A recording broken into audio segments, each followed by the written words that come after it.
I recognize it's Saturday, and I recognize what that means to you, because this is a day when ordinarily you would not be here. So I would like to make clear from the beginning that I have no intention of speaking for 4.5 hours. I think that actually this way of working together, it's very important that we recognize certain principles that are going to be valid throughout our entire teaching career, whoever we are dealing with, including adults, that at the same time you have prepared through your own experience in classrooms and by reading this rather interesting book, which in a very broad way states quite a bit that we need to bring to a more clear focus in our talk. So what I would suggest is that I present principles, ideas.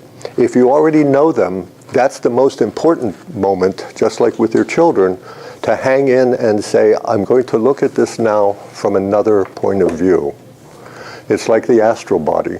If I asked you to write down everybody their own definition of the astral body, it's very interesting that we would have everyone a different one. And they'd all be legitimate, and you could all point to Steiner and say, in here he says this, and in here he says this. And over here it's the villain of the piece, is the one that comes in and just takes over the etheric structure that I have. And otherwise we can't be ourselves without it. It's a very complicated sort of thing. So I know that you've worked with the book. I begin by saying one of the most important principles that we can deal with as teachers is to know this, and try for our lives as teachers to understand what it means. That really is what all of our work is, especially these development days. We can lay aside all the issues with the board and this particular child and that particular child and work to the fundamentals that keep us involved in this process. One thing to come back to time and time and time again. Human being,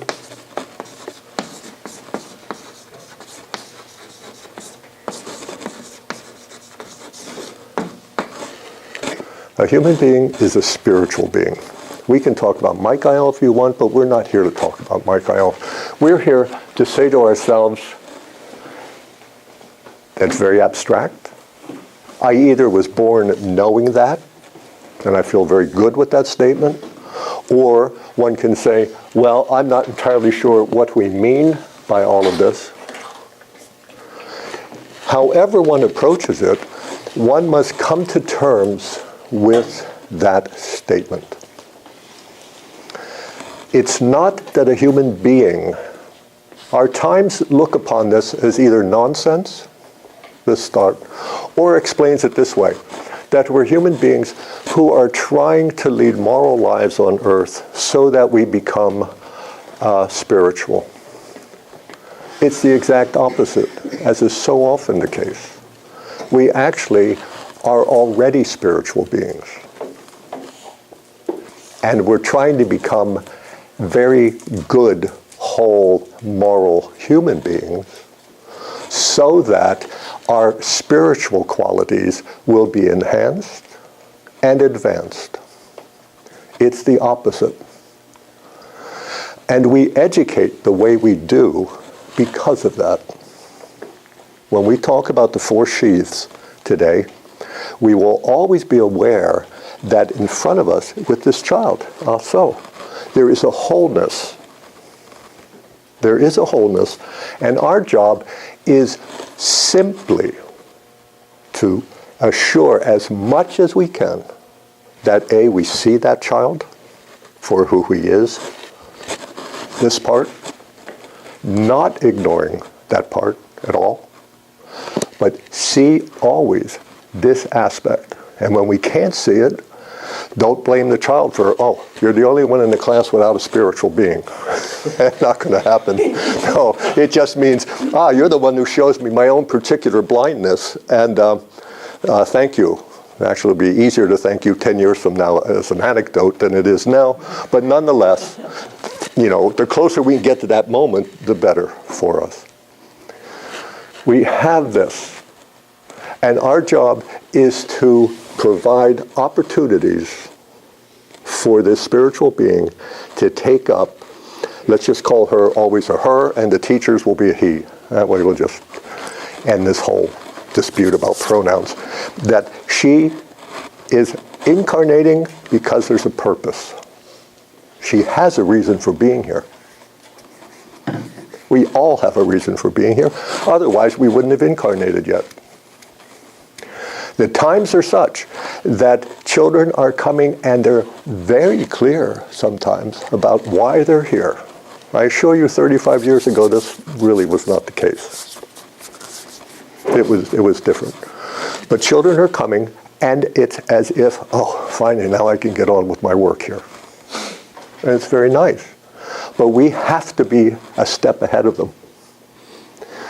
If you, in this course here, for instance, if you only take out the ideas that I bring, and some of the ideas that Rudolf Steiner brings, and mine are just a condensation of those, and have none of your own, then you need to ask yourself, what did I gain from this?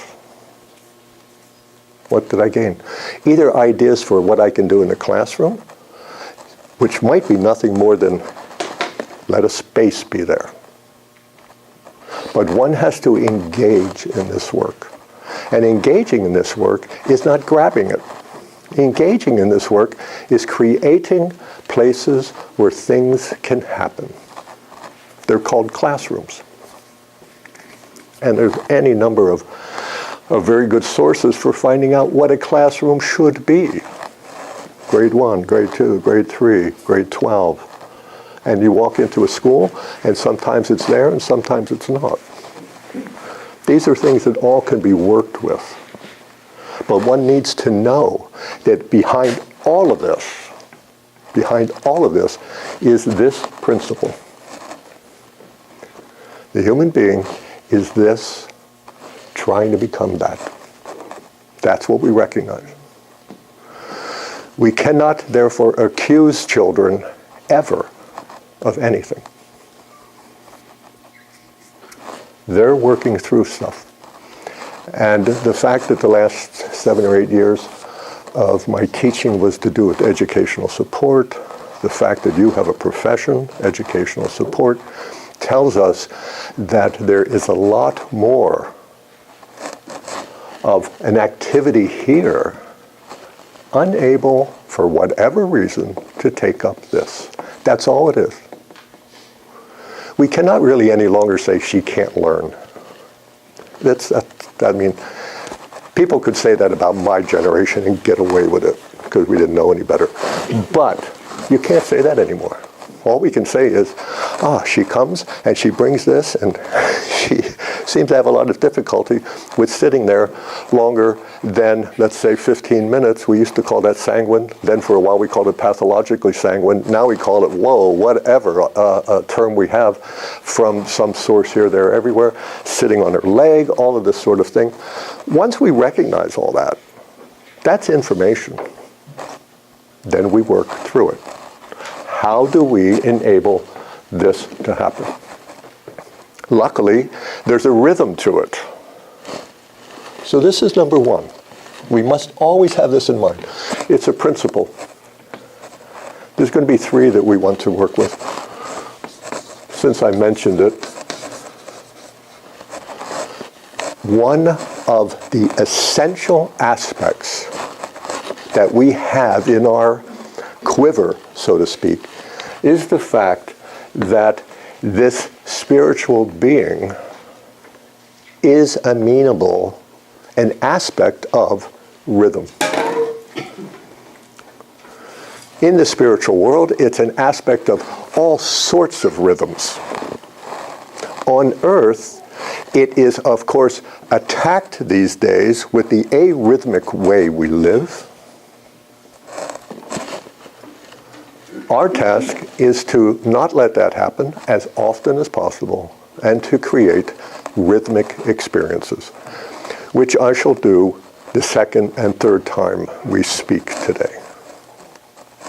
Just to show that there is a way, wherever you are, to have a kind of rhythm. Interestingly enough, the first classes, the first day of a block, are usually just a whole lot of stuff because of the age we're in, this consciousness soul age, where we have to get so much set up that we don't have a great rhythm. But then we create it. And as children will see, not the first thing, that you're chaotic, but that the second, that I have in my being, not as an idea. An idea is nice. We have lots of ideas. We need them. But these ideas are meant to become part of our being. This is our life experience. And one of the great helpers for moving this into this is rhythm. One of the great reasons to do it is that for some reason you have this commitment to other people as teachers. If you don't, you'll know it soon enough. The children will drive you crazy.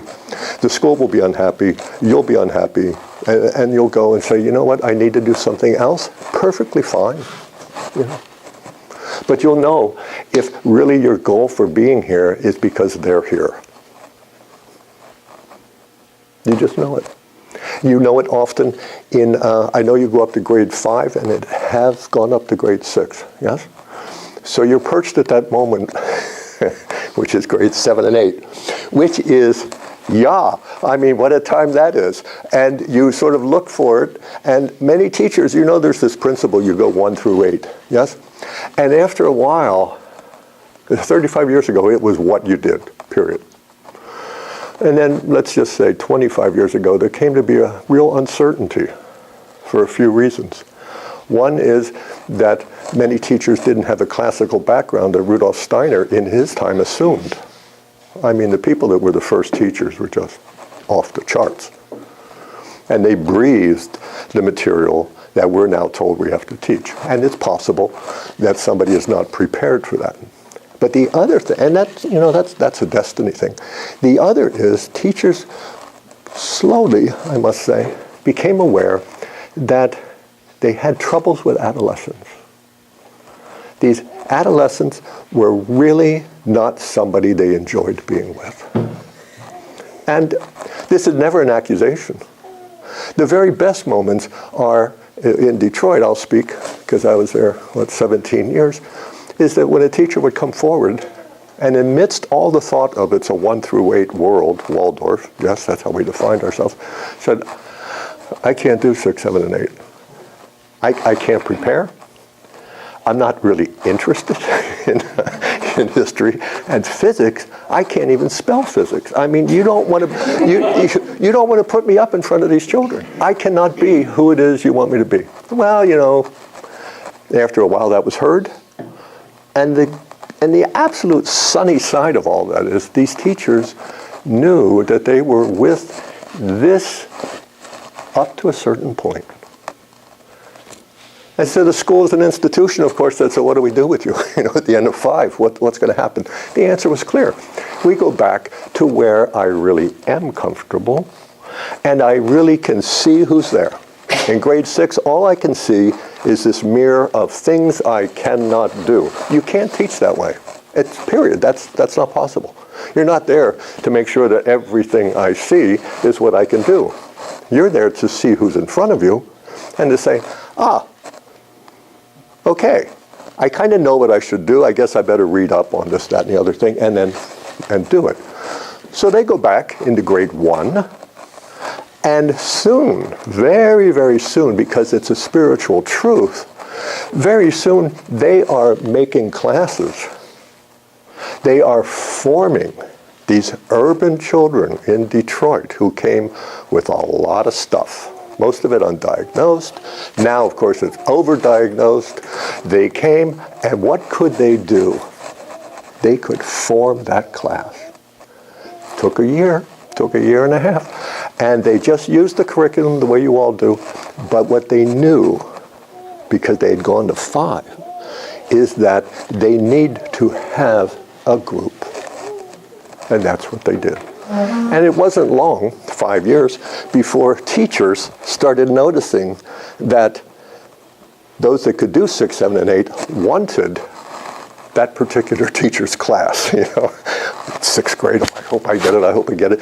Because there's a group of people in front of you, and they have an etheric body as a group. So you say, let's write down the homework, and they reach for books instead of packing their bag and leaving, you know, as some classes do. So you had this teacher who could form. And it was absolutely essential for Waldorf education to notice that that's okay. For the teachers to feel, you know, this is good. I do this. And then you have those that can do 6, 7, and 8 because they really actually have an astrality of their own that meets this new one. This emerging one, as we'll talk about. It just meets it. And they love it.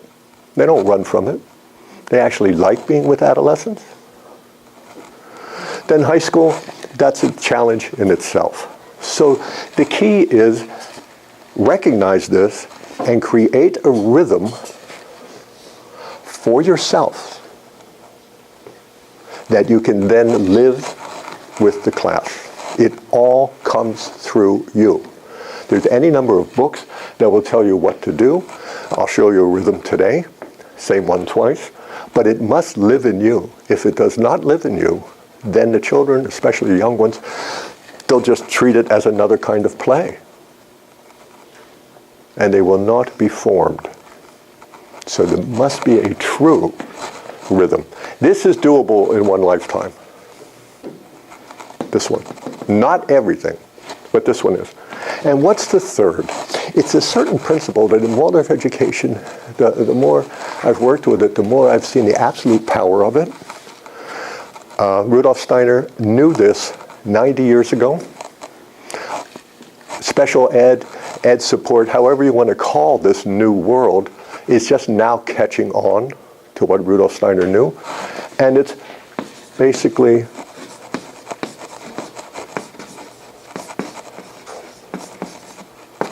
we teach always from the whole to the parts.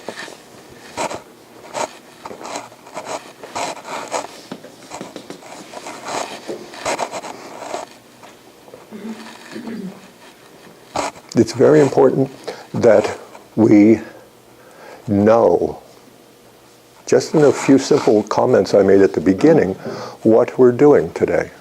We're going to work with principles, and we're going to work out of the reading and your experience. We're going to find a way to do that.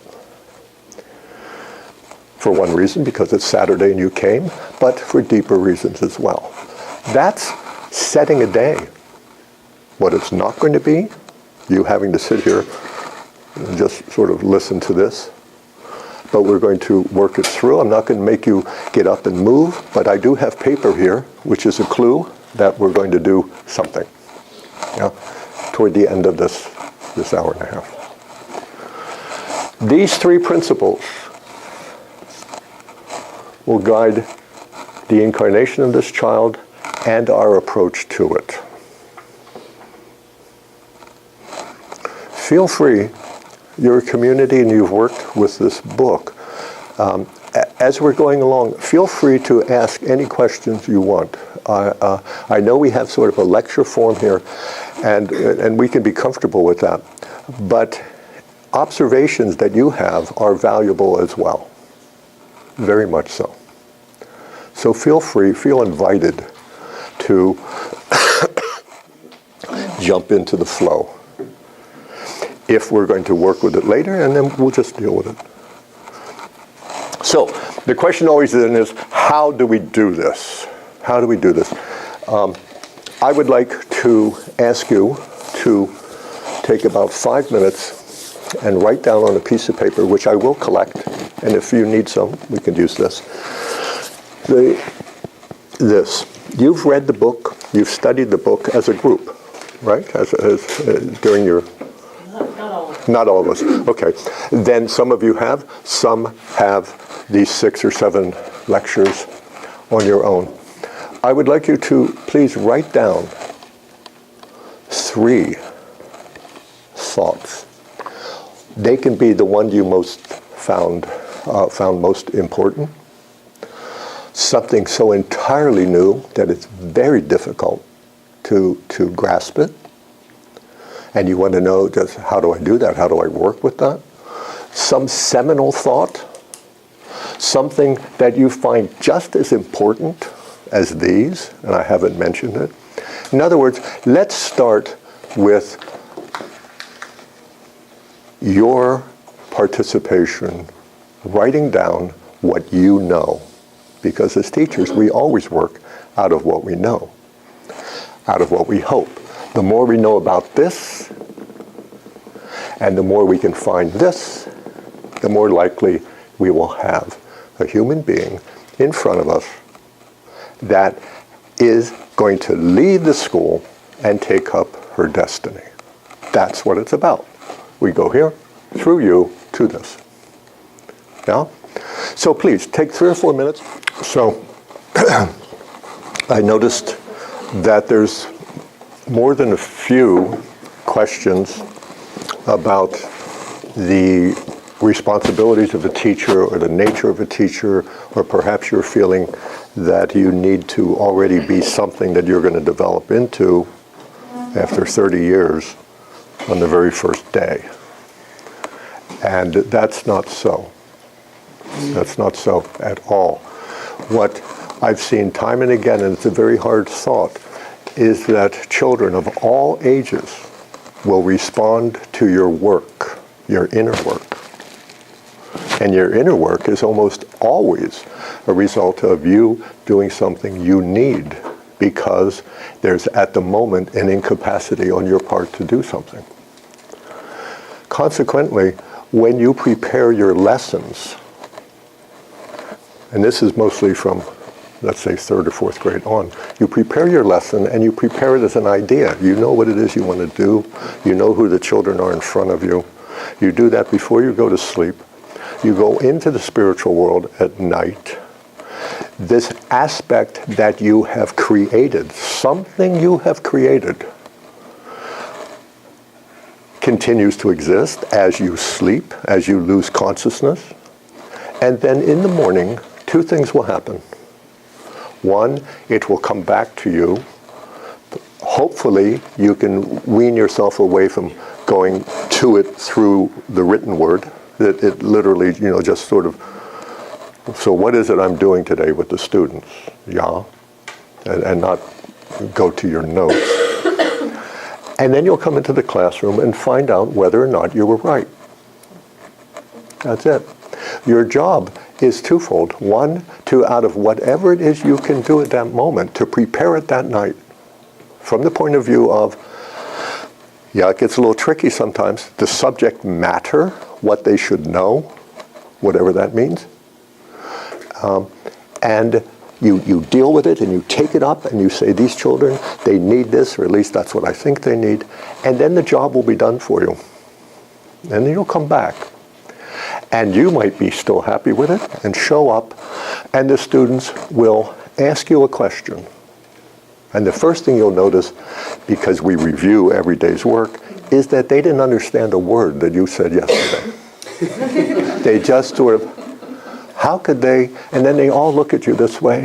And it doesn't matter how many years experience you have. I had it last week. I'm teaching in Ann Arbor, Greek history. And I had it, and I thought, what was I doing? How did I not know that? But these questions don't lead you anywhere. The question is, what's happening right now? And I now have to devise a whole new form to do 2 days in one, or scrap what I'm doing today. In other words, as long as you are working, as long as you are engaging this will, you are working with these children. It is our intellect that confuses work with success. And you can really get down on yourself for making mistakes. It's a waste of time. I assure you, don't bother. You will do it. Maybe you'll even like it. Who knows? Don't bother. What you need to do is engage this in yourself. Give it over, as everything we do is simply a giving over. That's the creation. And then you come in the next day, and sometimes you're rewarded, and the children are right there for you, and it was just as you thought, and yeah, good. There's no guarantee you'll do it 2 days in a row, so there's no sense getting too high up on that horse. You know, chances are 3 days is not so. The angels protect you your first year. Waldorf school, sometimes the first and second, but sooner or later, you're there on your own, sort of, and that's a different world. What do you do then when it all falls apart and you're the only one in the room? Well, you think on your feet. Interesting idea, thinking on your feet. Please, as the anthroposophist, or as at least somebody involved in Waldorf education, you should sort of stop short at that and say, God, I never understood that before. Thinking on my feet doesn't mean that you have to move around the room a whole lot, although 1 and 2 and 3, when in doubt, run. You know? I never taught 1 and 2, but I've talked to a lot of people. I've done 3, and when in doubt, that's it. Because when I run, maybe I'll come up with what I'm going to do as soon as we get in the classroom, because it's just not going to be what I thought. Well, thank God, because that's probably, I mean, obviously not what they need, and you're just probably flat out wrong. Usually wrong is a matter of premature. You'll get to it, but you haven't taken all the tiny steps to get them there. Or you've taken it, you've done a good job, and they haven't done anything. Yeah, I'll come back to that in a minute. What you do here is you think. This is why Rudolf Steiner says, he actually makes this statement in a few places, that an experienced teacher, and by that he did not mean 40 and 50 years, a couple years, you should be able to prepare your main lesson as you walk toward the class. Because then you're so fresh. And what is living there is almost entirely the children's needs and not your information. You already prepare too much, even in grade 1. In grade 8, it's an epidemic. And in high school, it's just off the charts. We walk in and we are just sort of these mobile encyclopedias. One bit of what we know we present, and within 5 years the children have forgotten it. Check yourselves. What do you remember from high school? It's always sobering to think back and say, or 6, 7, and 8, that's even more of a challenge. What do I really remember in high school? And the answer is my social life. I might, even if I'm a historian, remember I really didn't like her, and this was great, and I liked the geography, but she didn't teach it, and it's just a litany of complaints and things like this. You don't remember these things that we're calling important, so please keep that somewhere near the front of your mind. If you come in and you take hold of this, and you're flexible with that, what do the children notice? That. They do not notice, because they don't know. It's like a drama. They don't know what you were intending to do unless you tell them.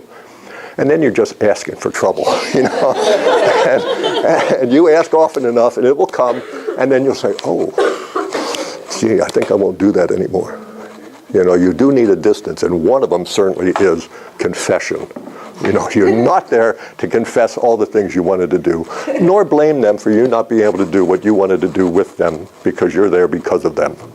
There's something really wrong in that. So this, I think, should help these teacherly questions. This idea here. Everybody will make mistakes all the time. And you simply need to develop yourself out of that so that you can help them. And I guarantee that your work on yourself is directed by the fact that somebody in your class needs that work. And you're not ready yet. So you do the work, you work through this sort of incapacity of yours so that you're ready to help her in the next grade or the grade after that. You have to always, please, you must, and it takes a lot of practice. Can consider that this activity is spiritual. It's happening through the words, but not because of the words. Yeah? You must take this as this is something coming from the activity of our whole class, myself included, that they need, that I'm just not ready yet for, or I am ready. And then I know it. So that way, if you look upon yourself as a teacher, you will, if you're doing the work, and you will only be the one who knows if you're doing the work. If you're not really engaging in this thinking before you go to sleep, that's the essential thing. Breakfast time is not the time to do your preparation. Not because you don't have the time, and not because your children are running around doing this, that, and the other thing, but because you haven't given it the airing that it needs. You haven't met these entities which you recognize as your students in the spiritual world and run it by them. Or listen to them when you're on top of your game. It's especially hard when you're teaching a discipline that you're not so comfortable with. Like if you're a humanities person and you're asked to do geography, that's not much of a stretch. You're asked to do chemistry, that generally is a stretch, because your first thought is, I don't want to burn down the school. It's really important that at the end of the day, the school is still here, but I'm going to burn things. You do have to work on that level, but all this work pays off. That's a guarantee. So anything more on this? I don't. Some of them were very detailed, and I don't know what we can do with that. But just to, at the beginning of all this, allay some of your fears about who you are. I've been trying to squelch something that I think really wants to be said, that you're speaking mostly to the grades, and I'm feeling it from an early childhood point of view, but this idea of your hard work in the moment, thinking on one's feet, reacting to the need of the moment as you shift what you thought you had to do that day. This act of just your own inner work, you're a work in progress in front of the children. And as they are mightily striving every day to become themselves, there is no better example than to literally see you out of comfort and straining for it and finding it temporarily and then losing your balance and looking for it again and finding some sense of joy in that. And looking at it with zest and zeal and saying, I don't know what I'm doing, but I'm figuring it out. They're probably not figuring it out, but they're feeling secure in the fact that all these things that they're not able to do, they're not alone in life. They really are there. Prepared and you're in front of them. That's absolutely frightening as an example for somebody who's not sure of who they are going to be and how they're going to be. Oh, absolutely. And the older you get, the more frightening it is. That's why this chapter in this book that Rudolf Steiner talks about, who's the picture of the educator of today? Yeah, is it the gymnast with the movement? Oh, no. Maybe the Waldorf school, but no. The professor. And this picture of a professor giving out thoughts to a group of people whom he does not know and does not care about, and then coming back next year and taking out the old book again and doing the same thing, it's the way I was taught, and the way most of you probably were taught as well. And it's the exact opposite of what we need for that reason. Nobody is met in there, and our notion of the times, and I do want to speak about the times a little bit, our notion of the times is then reinforced that it's all abstraction. Take in as much information as you can. No. That's K-N-O-W. And that's called life. Michaela's husband, Georg, at a conference in Mexico, is just so wonderful. He pointed out that in the previous epoch, the Romans and the Greeks and the activity of the mystery centers, that was a place where you went to know. And by know, he meant spiritual activity. He says, human life being what it is, we in this time do know. We know tons of stuff. We know, and we have bits of information called the internet, where if I put in a certain word, I get 1,267,000 hits on that. there is so much that we, so speak, know, if we only confine it to information, that we can't deal with it. So you have to be careful what you hope for. You want to know so that I can do what? What is the purpose? Which was the question I was going to lead off with now. What is the purpose of all of this according to Rudolf Steiner? This is for you. If you do this, it's healthy. And making mistakes is healthy. And believe it or not, forgetting things is healthy. It will make you not just a better person, but a better teacher. In fact, it will show you, as was just pointed out, I'm sorry I don't know your name, that you're a moral agent. Because you're taking up an activity on your own initiative and making more of yourself out of it. That's what you're doing. And that's what they're here for.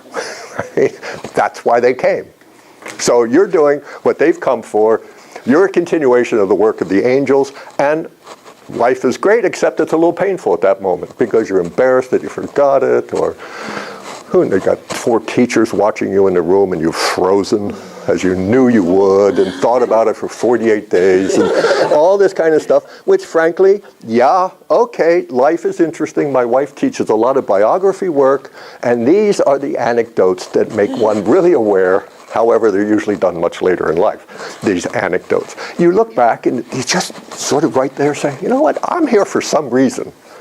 These children are here for some reason with me. I'd be more comfortable if I knew right now what that reason were, but since I don't, I at least know that there's something happening here. Okay? So that should help. Why are we here at all? Either according to this book or your own experience, what are we doing as teachers, according to Rudolf Steiner? What are you doing here within this context? Well, I'm speaking from my own point of view, not Rudolf Steiner's, but I feel like we are being given an invitation to revisit each stage of our lives before now, especially in the way that we teach through the grades.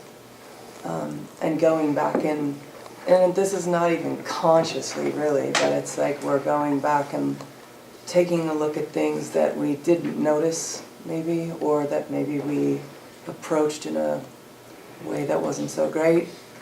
And also being challenged to just be open to failure, being open to strangeness or things we don't know, and the fear that's there. Definitely physics and chemistry. I'm like, oh God, give me a map and I'll do something with it. But I look forward to it. Well, that's good. This whole thing about knowing who's in front of you, I mean, we're not just addendums to the class. You hit upon something that Rudolf Steiner in many places says is really a very good way for you to prepare, which is to remember what it was like for you in 3rd grade. For one thing, it does exercise your memory, always a nice thing. What were you like in 5th grade? What were you like in 7th grade? What were you doing in high school at all? And the more honest you are with yourselves, then the more you will see that in a sense, because we have these different bodies and they're born in a certain way at a certain time, some things really don't shift a whole lot, certainly not in our lifetime. From the Greeks to now, yes, a little bit. And that gives you an insight, very practical, spot on. Of course, you can't project, and you have to be very careful, because they're not you, but you just simply remember what you were doing. And that helps you to feel a little bit more secure in this, and to see a little bit more. And then you take it up, and you redo it. It's actually the same thing as working with trauma. It's Michaela Gleckler spoke. Did anybody go to the conference in Sacramento? No. She was there speaking about technology, and she spoke a little bit about addiction. And she said that all addictions, not just IT. And what one is doing more and more now is taking the children through the curriculum in a conscious way. So this magic of really being spoken to wherever it was that the children were not heard, were not somehow able to take up the clamorings of their own body, whatever the addiction was, then one is led through it again. Well, it's the same thing that you're talking about in a much more soul-wise sort of way. It is. It is. These things that we call trauma these days are a lot of blocks that we had before. And it's important that we consciously go through it, because trauma is not, in anthroposophy, Michaela made a very interesting point. She said, it's not in the physical, it's not the will or the thinking, but the feeling where the trauma will always exist. And one must then revisit that through warmth, memory. And then don't expect a cure overnight. Just as we're creating vessels and creating opportunities for children to grow into their own bodies, into their own etherics, into their own souls, and finally stand forward as much as possible as a vertical ego presence, ego organization over 21, 23 years, that's what we can do. None of us have lived through those 23, 24 years perfectly. We're all working with things from that time. We are. And this wonderful thing about Waldorf education is not that you're going to have much to live on money-wise at the end. You'll have a lot of anecdotes. You'll have a worldwide community. But you also will have revisited many things that have brought you to a certain impasse, so to speak. And then you work through that too. The more you develop, the more the children are part of your world, because they're part of yours. You're part of theirs. Yes, I agree. That's why actually in kindergarten, it's important that one imitates. They imitate. As spiritual beings, you imitate. So they're still imitating 1 through 7, 8, 9, 10, sometimes very late. And sometimes, and all you have to do is be one, rhythmic and resolute and clear in what it is that you're doing, because it is something that the whole class is doing right then. If you don't wander into these activities of the 2nd and 3rd 7 years ages, that's very good. You can expect them to imitate. You know the times are changing, because so many children today, I don't know if it happens here, but just in terms of that, it's often the case these days. I remember 30 years ago in Detroit going to grade 1, and the teacher was telling a story, and she just illustrated it with all these gestures that are very important, both for brain development and eye acuity and all of this. And every child in the room is just happy. They could barely stay inside their bodies. They just want to go higher and higher and higher. Some tried, the little rascals, they're way up there. And they got into that gesture. And now you can be in a class and 1/3 of the children just watch. There's no imitation. I don't know if it happens here. They just sort of, just like it's a TV. In fact, that's probably why it is. And if they're not imitating, you have to ask yourself, what are they doing? And work with it.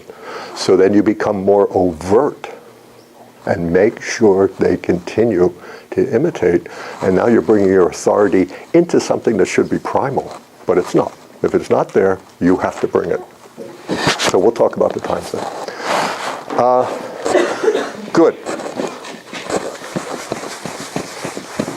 So why are we there? Either according to Rudolf Steiner or yourselves, why are we here as educators? Is it all highfalutin spiritual being type stuff? Or what? It goes to the heart of anthroposophy. That's why I mentioned it. He says it 4 or 5 times, but this is a very discursive 6 lectures. So we're going to bring it down into one little drawing. Could it be, my thought was that we're here because we have the strength. We have recognized that we do have the strength to be where we are in front of the students. That will be an encouragement for you. Yes. That will be an encouragement for you in your room, in your school, and maybe even your school district. Is that where we stop? Is that where we stop? I just always think that the teacher is there to help the child become whoever they're supposed to become. Okay, and then what? Help them learn to accept who they are or become who they are, who they're supposed to become as an adult, to help them through that process. Okay, okay. It's true, but then what? Well, and then how we do that is almost like the lost art, because it's so common for people to be comfortable, adults to be comfortable treating babies or kids like babies, or to treat them with abstract thoughts. Mm-hmm. And so there's that middle ground of exactly how do you treat a child as they are developing through their different periods of life. Okay, I agree with that. However, is it the answer to my question? To change the world. To change the world. Maybe some people would say to save the world. Let me read this statement to you. It's in Lecture 2. Rudolf Steiner is, for some reason, defending again the fact that Waldorf education just came because of the needs of the times. There is no desire to cast everything aside and imagine that the only possible thing is something radically new, being Waldorf education. The aim of Waldorf education is rather to investigate the inner forces now ruling in the nature of man in order to be able to take them into account in education and thereby to find a true place in social life for the human being in body, soul, and spirit. Waldorf education, for all of this that I've said, is meant to be eminently practical, and it's meant to be for our times. We help these children incarnate so that they go out and be in this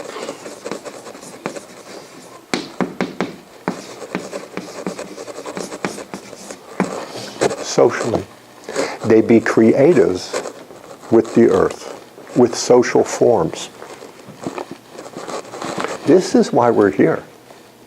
This is why in Lecture 1, Rudolf Steiner makes this comment that suggests that the development of historical cultures over time is an expression of what we're going to talk about with these fourth sheaths as well.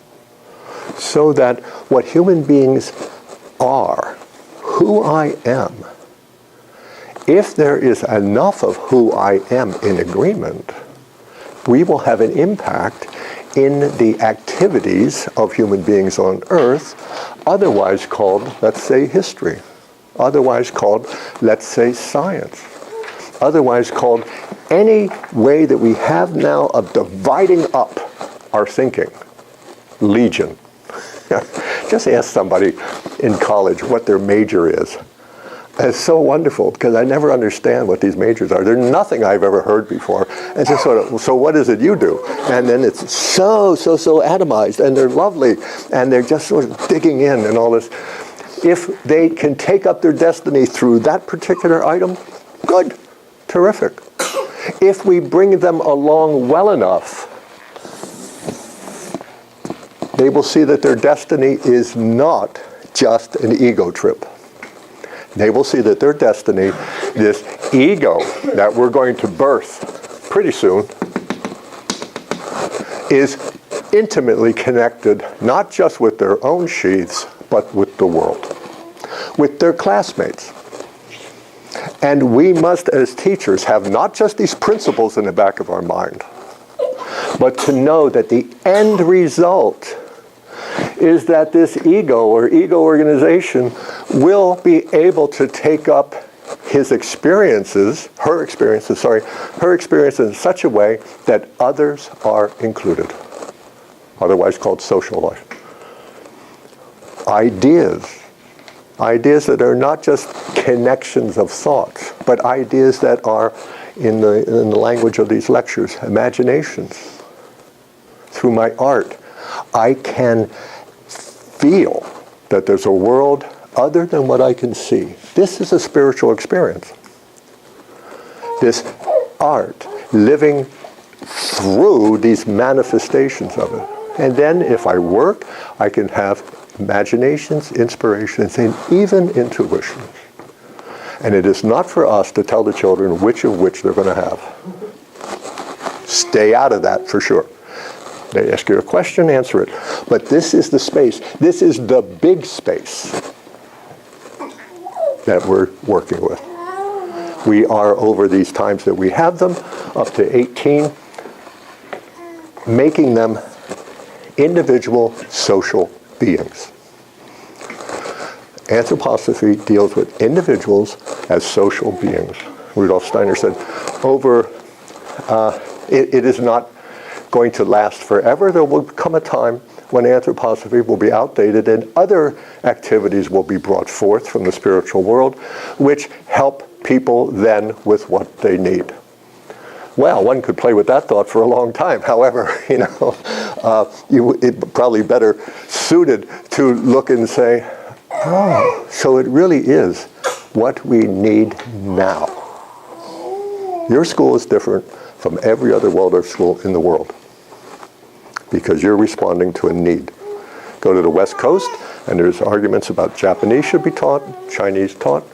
I can show you neither one was taught in the first Waldorf school. They were not part of it. You take up your environment in a very, very, very big way. You must. Because these children have things to do, and you don't want to be the one in their way. Well, there was an anthroposophic study group that was talking about the creation of the universe and the planets and everything born out of nothing, and love and interest and warmth were the generating principles. And when you asked earlier, what is anthroposophy's purpose? Why are we here? To me, the older I've become, the more difficult it has become in my life to love the people that I have agreed to love. My children and my spouse and my work and some of my colleagues in the past. The more difficult and strenuous that's been, the more I feel rich and alive as a human being for having mastered, oh, wow, that's much harder than I thought it was. It's much more diverse and complex and beautiful to love. And earlier when you were speaking of history, I see how history is love. You have to feel love back through time for people who are gone now. You have to try to have that interest in who you were and what you were dealing with. And science is love, which is why the atoms move differently depending on who's watching them. And everything is either love or not. Or moving toward it. This is the difference between I have certain ideas, and when I'm young I have wonderful ideas and I'm out saving the world, and I don't know why that editor won't publish my work. It's just sort of these people that don't see the value in me. I don't have any time for them anymore, blah, blah, blah. And then you find out that it is difficult because the minute you're aware of something, you're aware of it. Awareness is not an idea. Awareness is there. Children 1, 2, and 3, up to 3, they're like this, but they're not aware, not the way we are. Then you start doing, and you find out that, oh my. And the very first thing you could do if you're an anthroposophist, or even somebody that is really aware of what it is every time, I give you this as advice, every time you say, assuming that you're doing this, every time you say the word I, you rather stop yourself and say, now, before I knew what that was, is this I still somehow way too connected with the physical body? Is this I too connected to the etheric body? One way is if I can't really take a step without wondering how my father and mother are going to react. I moved 3 miles away from the house and the shit hit the fan. This is I thinking this way. Is my I still just my astral body? Is it really just that? Or is there something here that actually ego or ego organization that is young. It's the youngest of our bodies. So it's never going to be the ruler unless you let it be. The minute you say I, ask yourself this question, and then you'll really be moving from here to here. Sort of in a clumpy kind of way. But that will help. And you'll find that it is a task. It definitely is a task. How does this work then? So now that we know our task, and our task is to work with these children, help them incarnate so that they can do what it is they need to do. Our task is both monumental and perhaps less than we thought it was. We don't have to feel that everything we say is learned by every child in every way. It's just, one, can't happen. And two, we're not here to write new tests at all. We're here to make sure that in a lesson, every child hears what it is that she needs. And that we're aware of that. And there's always this question of how about, why is there, and how do I deal with all these different children with different capacities? There's the capacities that move children ahead and they think that's all right. And if you think that's all right too, then the issue is not them, but you. You create a rhythm with your class that always allows them to express themselves, but always keeps them part of the group. It's essential that we not lose track of this. The times that we live in are all in favor of advanced this, that, and the other thing. Computers in kindergarten, that's sort of old time now. You can have computers for grade 1. Before they walk, they can punch in what they want. There's acceleration, acceleration, acceleration. There is many opportunities for you to say, that child is very important, and I'm only interested in that. As regards Waldorf education, that's a huge mistake. Huge mistake, because we want this. The world already has enough people who are quite sure they're the only important voice in town. We don't need to create any more. We should not.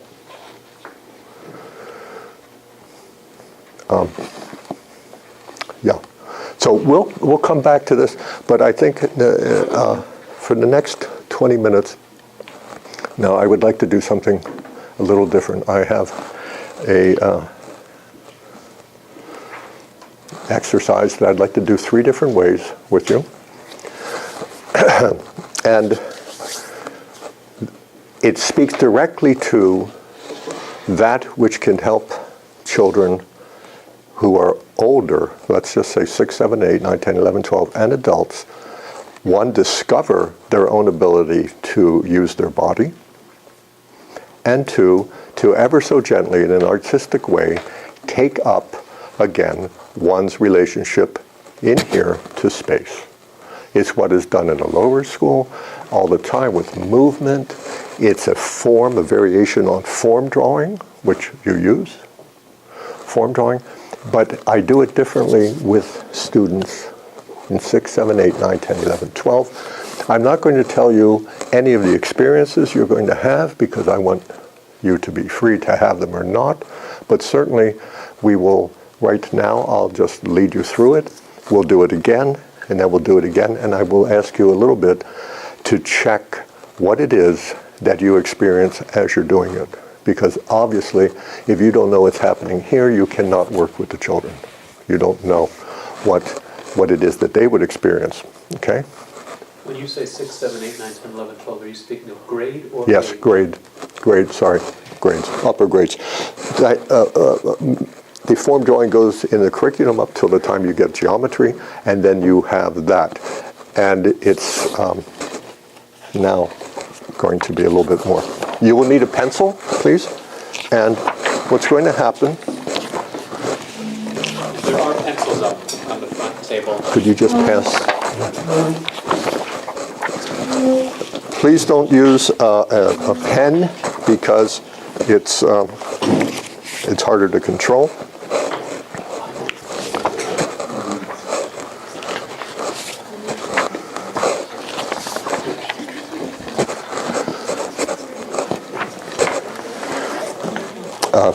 geometry-wise. That's my water, isn't it? Yes. Oh, thank you. Just so you know. Yeah.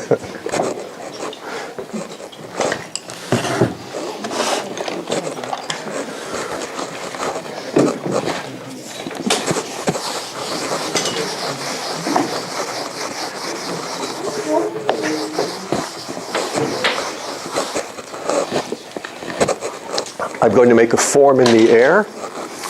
I would like you to look at the form. I don't want you to write at the same time that you look at it. And as soon as you're sure that you know it, I want you to put it on your piece of paper as you see it. Then I'm going to look and see what you have and ask one of you to come up and do it here.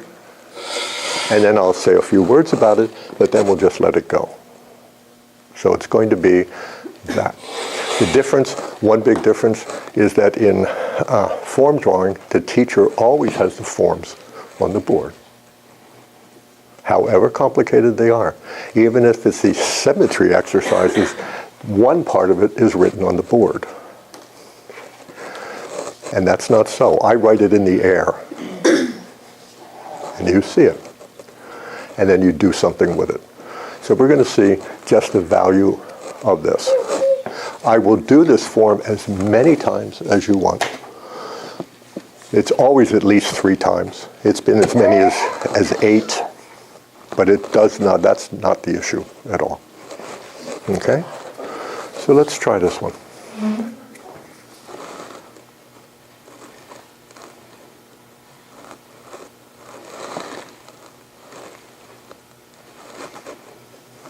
Oh.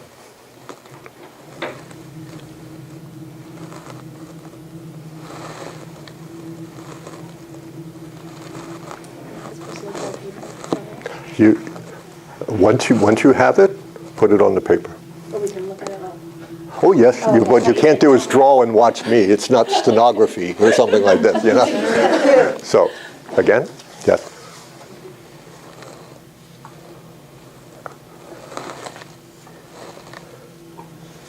You can always tell when you're with teachers, they're doing it in the air. Yeah, here we go.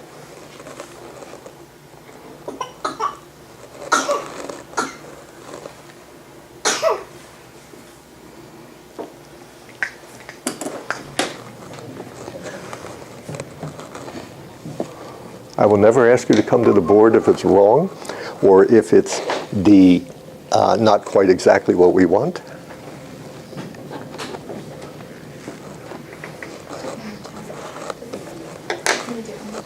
Yes, yes, yes, absolutely.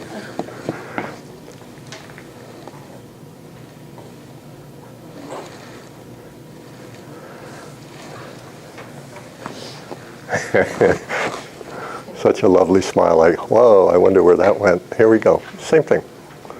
Boom, boom.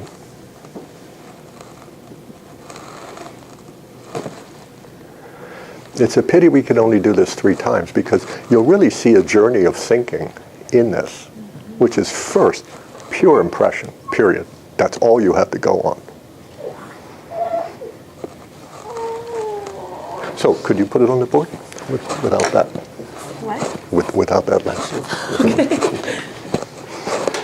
And I'll show you how one can work with the children on this, and how much I say and how much I don't say. Okay, good. Oh, no, madam. No, no, no, no, no, no. Is that what we did? That's not what you have on the paper. Here, then take this. You told me not to do that part. Oh, no, I want you to do that, but I don't want you to copy it from the paper. Oh, okay. Do you want to look at it again before you, or you know what you want to do? I didn't want you to do something different. I know what I Okay.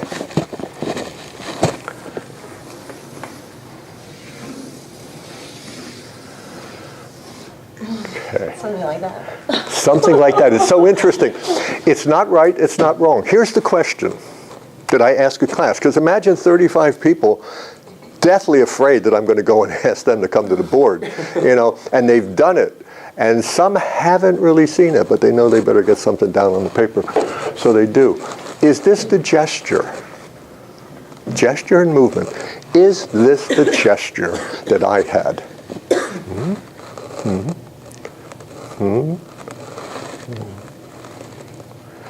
Very close. We had a straight line. This straight line was more, yes, along this plane. But then I broke into the other form of using a line in nature. There's only two. It's kind of a staggering thought. Straight line and curve. That's all you get. That's all you get. This on this side, and this on this side. And this one actually extended up to where the P is, but that's okay. So you have that. I ask you to do two things now. I want you to please take it, and if you don't have that, make sure you have in front of you what we did. I want you to look again and now see it. It's so much easier to see it once you know what it is you're looking at. So, came here on the horizontal, here, here, and that. Make sure you have that. Once you have it, I want you to look at the size that you worked, and I want you to do another one, half that size, exactly half. None of you work so small that you wouldn't. Half that size.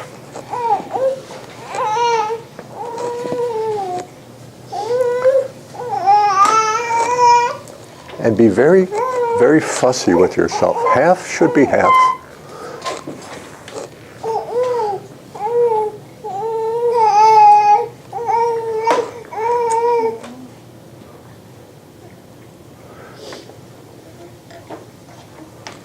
Since you're teachers, you can notice, and here's the exercise for I never tell this part to the students because it's not for them.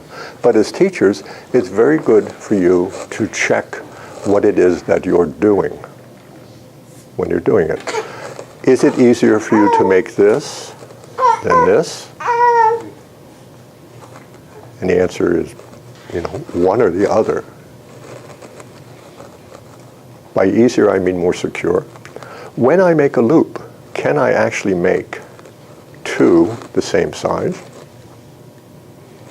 Can I, just through whatever it is I'm doing with my eyes, recognize that there's a certain point here? It happened to be, for me, my midline, which we develop over 2 years, here on this side, and here on this side, and up. How much of this becomes part of me, and how conscious I am will help you as teachers to look and see what it is the children are doing. Can I really see what is half? I'm going to telescope a lot of different ways to work with this simple form, and still without telling you very much about it, you could tell me your experiences. I want you now, and as I say, I wouldn't do this ever. Maybe it would be the fourth time or something, the fourth form. I do a different form every day. This is my morning exercise with whatever class I'm teaching, 12th grade, 10th grade. My dream is to have a 9, 10, 11, 12 in a certain school and work through a whole curriculum of these. It's very nice to see them take it up, because what I will see over time, and maybe even in these 3 sessions, is that from the position you are now, which is not very much broader than you in the table, you will become quite expansive. For one, you won't, the minute I said do it in half, you could just see the hands going like this. Some even probably whitish. You could see this. But you have to be free of that. This simply is you taking up an impression and putting it down. You should be able to do it quite freely. Also, it should be here. Good. With that in mind, I would like you, please, now to do it on your offhand. If you're right-handed, do it left-handed. If you want to do it on the other side, that's fine. Notice Well, notice how it looks, of course, but notice what you do to do this, what you go through, because we're talking about you. Left hand. I'm going to look at these, so be sure to mark the one that you did first. And be sure to mark the one that's left-handed, even though you'll say, well, he'll know immediately this is the left-handed one. Don't go there.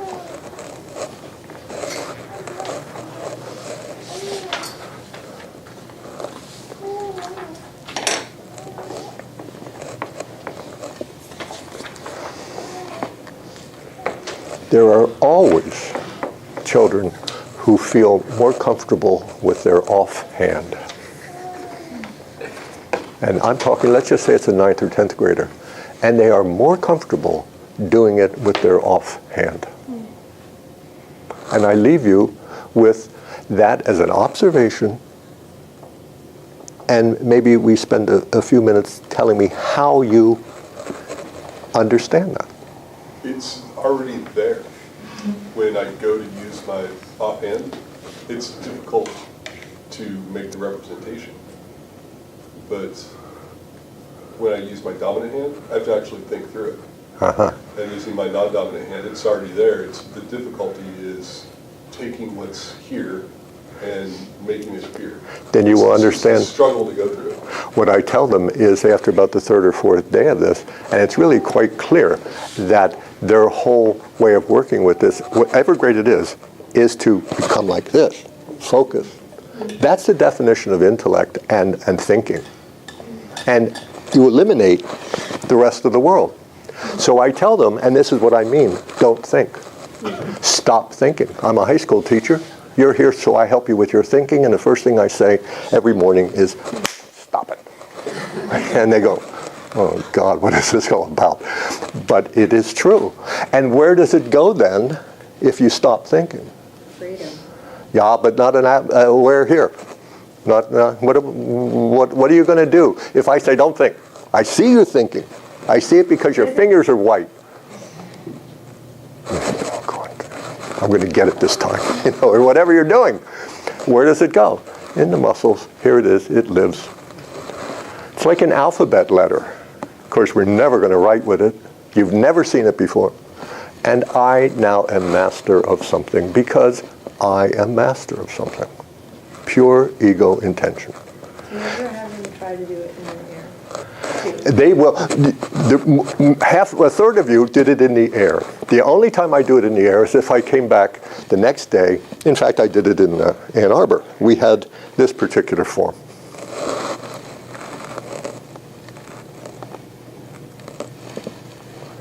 Now, they were used to it, and they really were saying, okay, straight line. I'm not going to worry about a straight line anymore because I know what one is, so I don't have to focus on it. Straight line, okay.